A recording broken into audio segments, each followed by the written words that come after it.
Well, Sam Jolman, welcome to the Restoring the Soul podcast. Thank you, Michael. So good to be here. I want to start out just by congratulating you on your new book, The Sex Talk You Never Got, Reclaiming the Heart of Masculine Sexuality. Wow. Congratulations. Oh, thank you, Michael. You and I had the pleasure of meeting for breakfast at Brugger's Bagels, midway between Colorado Springs and Denver. I'm guessing 4 years ago. I think it was pandemic time because the place was empty. But what a joy to just get to know you. I'd heard about your counseling practice as the go-to counselor in Colorado Springs, know people that have worked with you. But wow, how fun to be talking with you. I think you were germinating this book at that time and kind of dreaming of getting something down on paper. But let me just say, magnificent book. I really mean that. I have had a lot of authors on our program, and I love their books.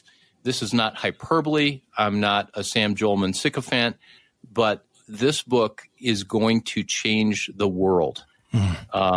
The same way that Wild at Heart opened up new categories for men's masculinity. And I know that there are categories of listeners that have read about the damage that Wild at Heart has done, not really realizing that it invites men into their woundedness as opposed to just empowering masculinity that does damage. I believe that this book is going to open up all new categories around male sexuality that will just bring waves and waves of change. May it be. May it be. Yes, I thank you, Michael. First of all, that is very generous words from you. I don't know how to take that in from you. I have great respect for you and obviously your work in this field and your heart for men. And I sit with men who have participated in your retreats and have read your book and have grown immensely. And even as I had said to you recently, you had a client that said, I have no words for what happened to me in Michael's presence at his retreat. So thank you for your work here. And yes, my goodness, may it be that my heart is that there could be a different conversation in our world about men's sexuality, that it could be understood and experienced in a different way that's actually redemptive and healing to the world. Yeah, I wrote Surfing for God, Discovering the Divine Desire Beneath Sexual Struggle a little over 12 years ago.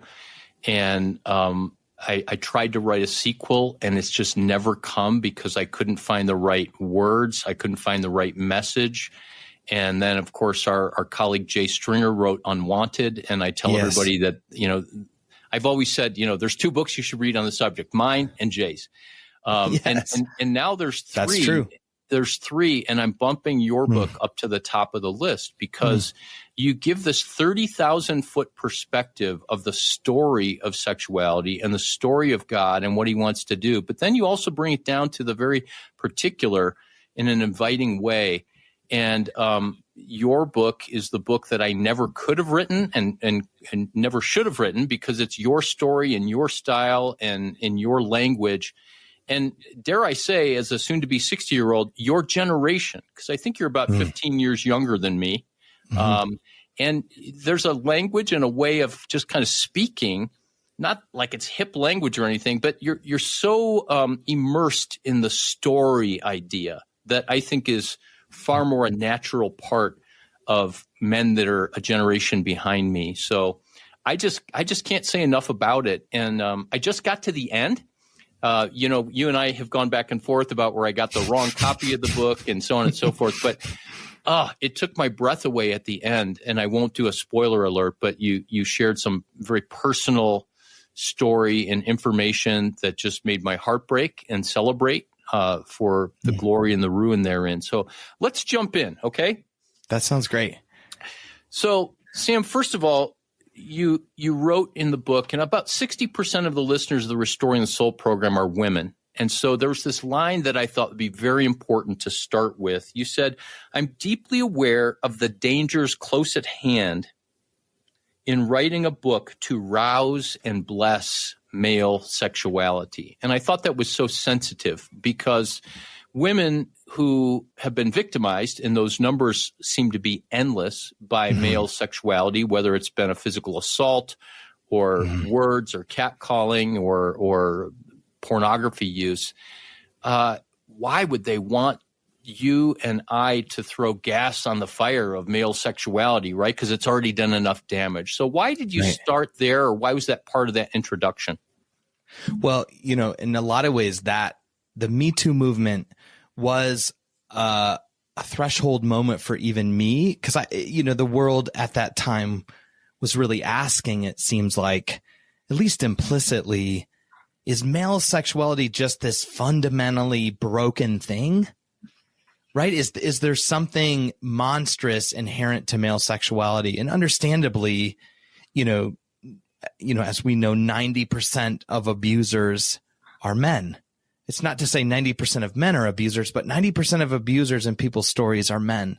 And the Me Too movement obviously revealed there's this plethora of harm that may not fit into the category of sexual abuse, but is this sexualizing or objectifying that the world has suffered. So, I think I stood at that moment asking, and as I sit in counseling, as I know you surely do, sitting with men who themselves are asking of their own sexuality.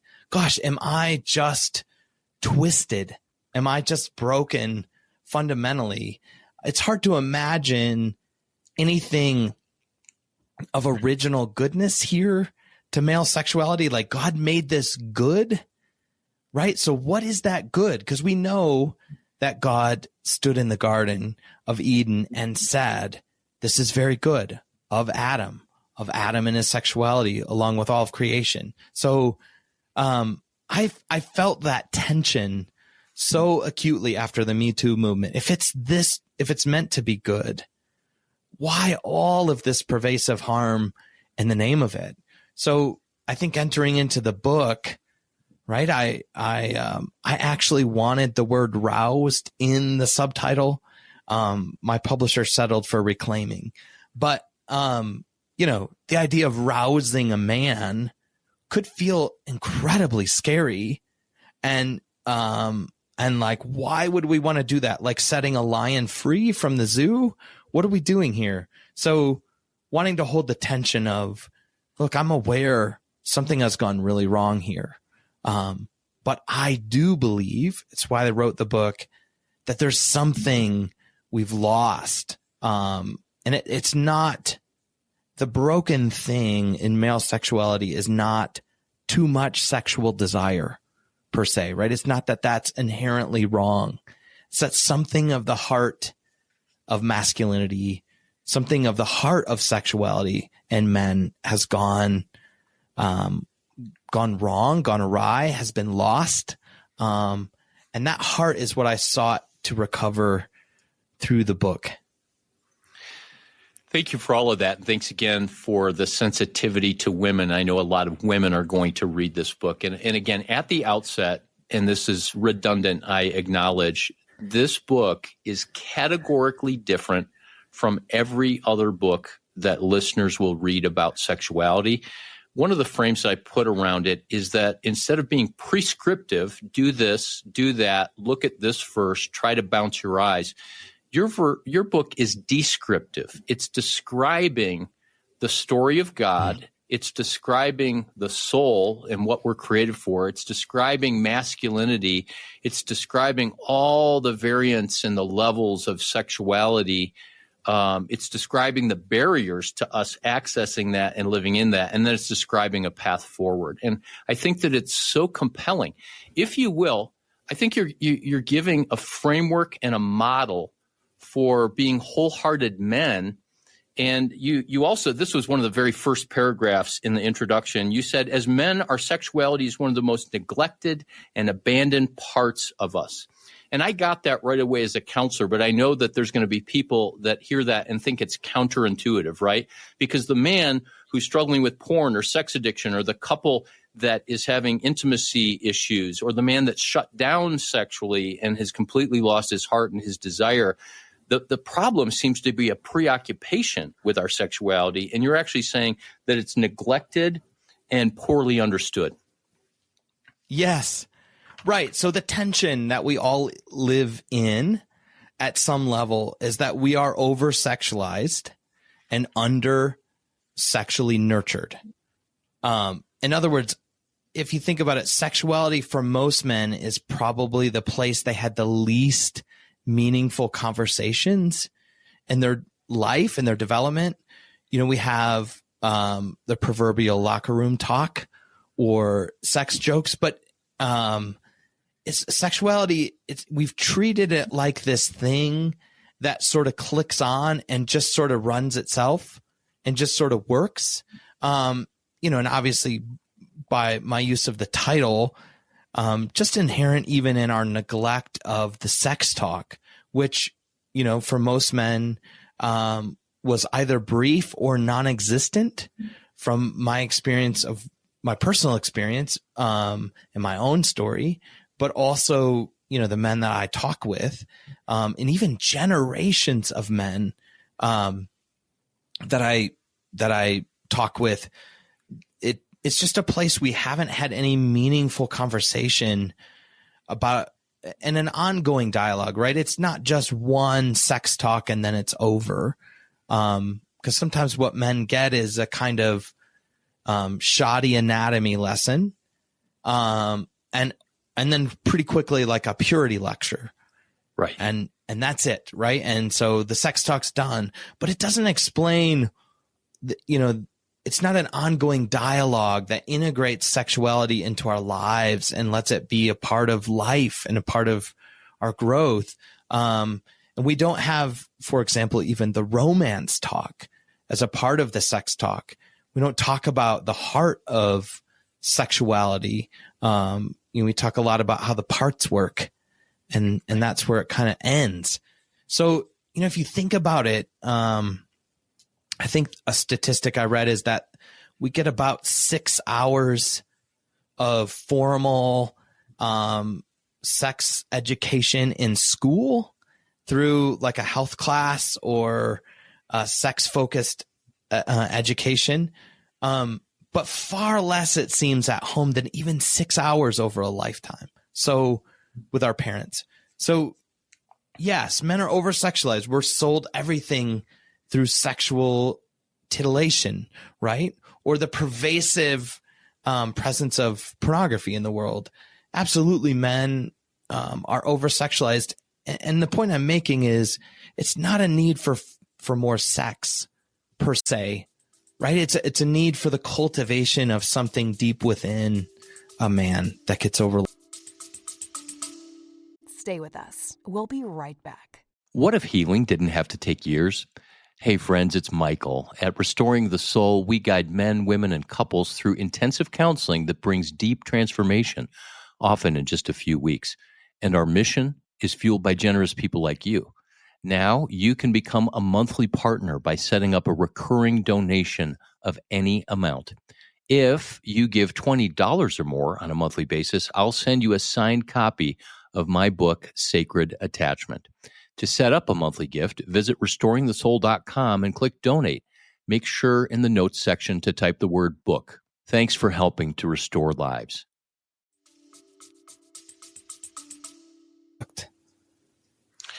You talk about how at the beginning of the book that we are lovers, and you go through different chapters. One of them is what is sex? Will you take a minute and describe what seems to be on one level very, very obvious? What is sex? It's obviously way more than what we do with our genitals, but unpack that idea a little bit as we move a little deeper into the book. Yeah. So, you know, what I say is the thing that often gets overlooked in a man is his lover heart. We don't have a category for men as lovers, or at least not an honoring one, right? It's sort of, you know, I don't hear men out there claiming to be lovers very overtly out loud, right? We know men to be hard workers or warriors, right? Like men who suffer and push through hard things and get a job done and, you know, put their life on the lines even, right? And those are very respectable things about men, that they would be willing to put their life in service to a greater cause. But that's kind of where the image of masculinity seems to stop, right? That men are tough, they push through, they have resilience. But we don't have a lot of category for men are also lovers. That men need to give and receive love. Even as simple as with their dog, let alone their family. And we know that baby boys and boys as they grow up are held less statistically than our girls. So there's this sense that there's this neglected category we have for men, which is that they need to give and receive love. We don't know how to talk about that well in masculine culture. So, what I make very clear in the book is that every man is a lover, meaning you love and you want to receive love. I've never met a man in counseling who doesn't want love, who doesn't need love, right, at his deepest self, and doesn't want to give love. Certainly we have tough pictures of men, but those fall short of what's true of all men in general. So, I often have men in my office say to me things like, I feel like I'm more like the woman in the relationship because I actually need the emotional stuff. I actually want connection. Why does a man have to almost hide it in a counseling office, right? His need for care and love.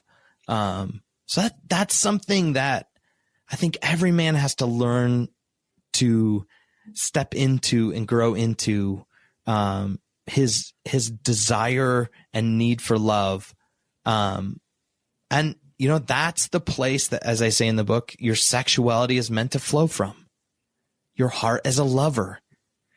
You're a lover. So your sexuality fits within that category, so to speak. And, as I say then, what is sex?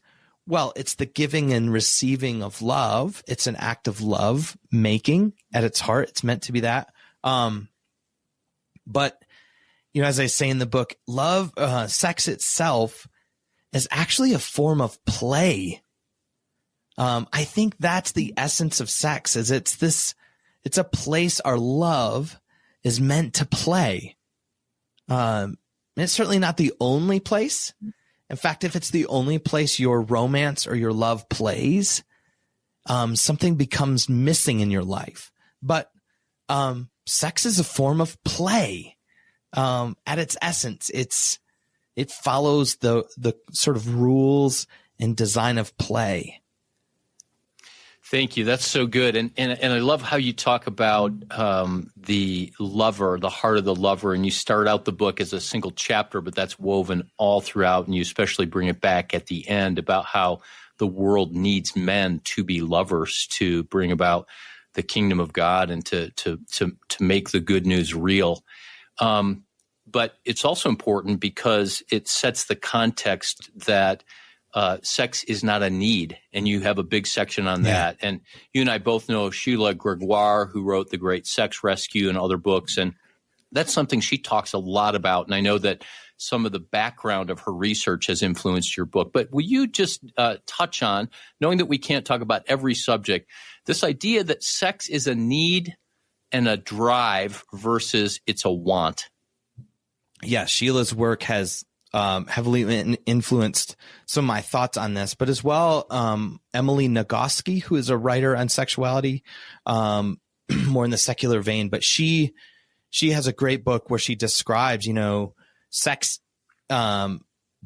We call it a drive, but it's not a drive. A drive in the body is for things like food, oxygen, water, sleep, and certainly love is in the category of a drive, right? You need love, you need care. But sex, as she says, no one's ever died for lack of sex, right? You will die for lack of oxygen, but you won't die for lack of sex.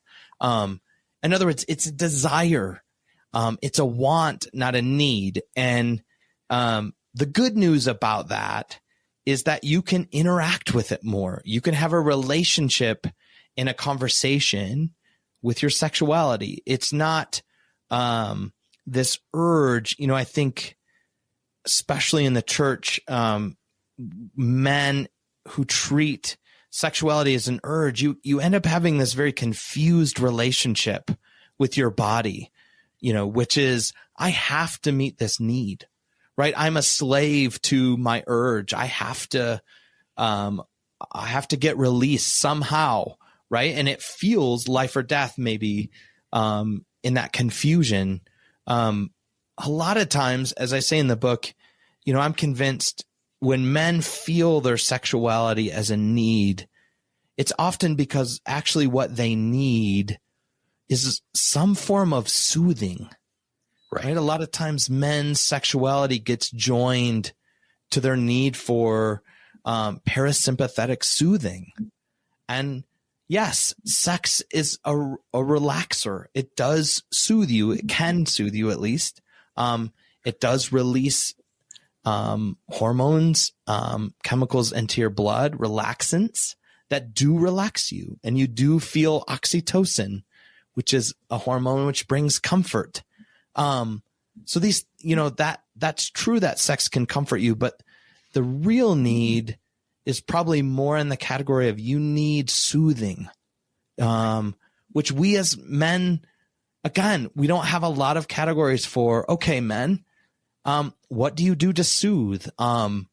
It tends to fall into categories of like alcohol or addiction. It tends to be where men try to get soothing for their nervous systems. So that's what I see often is this confusion of, well, I need sex. Well, you probably need soothing, actually. Right. And sex feels like the way to get that quick. Yeah, I've worked with countless men who have said, it feels like if I don't have sex that I'm going to die. It feels like I'm not going to be able to live with myself. I've worked with probably dozens and dozens of men who cannot fall asleep sometimes, and many who cannot fall asleep literally on a nightly basis without masturbating, sometimes with or without looking at porn. And we won't get into the controversy of, masturbation, is it a sin? But it's certainly not, if it's done or needed to be done every day, then that falls under the category of it's at least not helpful, or it might be keeping you out of relationship. But when you talk about soothing, we both work with people in our practice who come and say, maybe their presenting issue is I'm just kind of spiritually lost and I can't ever feel God, or I've never experienced God. And asking the question and being curious about, well, where do you go for your soothing, and not being able to be present to their own pain, their own nervous system that is activated. How can they possibly be present to God or present to being able to receive love? So that work of learning how to soothe ourselves, it's so important. And thankfully, we both live and practice in a time when the language and the tools and the framework is there to be able to work with people's bodies in that kind of embodied way. And I was so glad that you had a section in the book on embodied sexuality and what it means to practice soothing ourselves on an embodied level. I want to then turn to, your book is called The Sex Talk You Never Got. And gosh, right away that catches my attention because I didn't get one. My sex talk was through pornography and the neighborhood. But then you have a chapter called Your Real Sex Education. And that has to do with our story, that our sexuality is all storied. So jump into that. Yeah, we've tended, it seems, to treat, again, sexuality as this thing that comes in a box to you, and boom, there there's your sexuality. It is what it is. It's sort of, unaffected by life. It exists in a realm that isn't concurrent with your story, so to speak, or impacted by your story. But as I know very well, so much of our story plays out in our sexuality, and our sexuality is storied, not just oriented, but storied.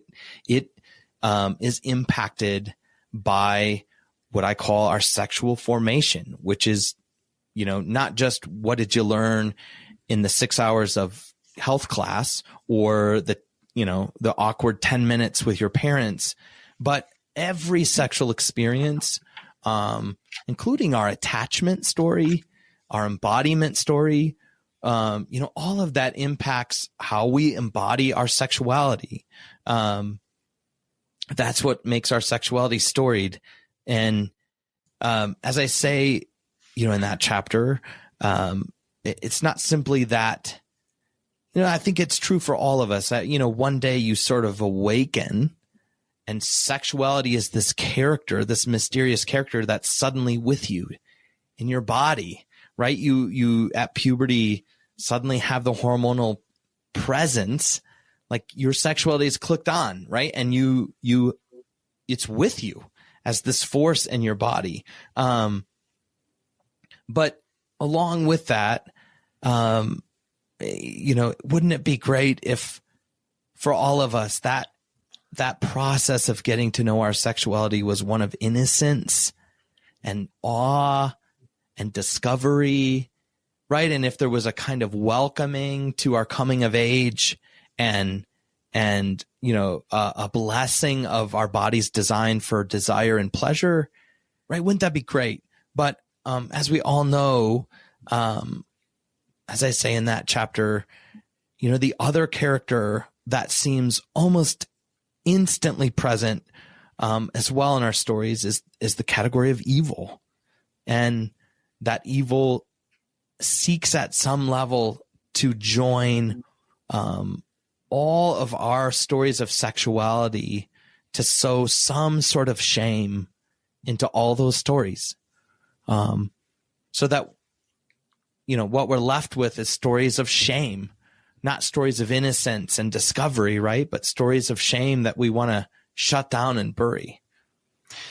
Sam, this is a good place to wrap up part one of this conversation as we talk about shame and the barrier that is and the way that plays out and the way that evil seeks to create that sense of shame and distance from God and from one another. And then on part two, let's step into, as we come back, the idea of shame versus innocence and what the path forward is. So thank you so much for your time today, and we'll talk again in part two. That would be great, Michael. Thank you so much. So thank you for listening to another episode of Restoring the Soul. We want you to know that Restoring the Soul is so much more than a podcast.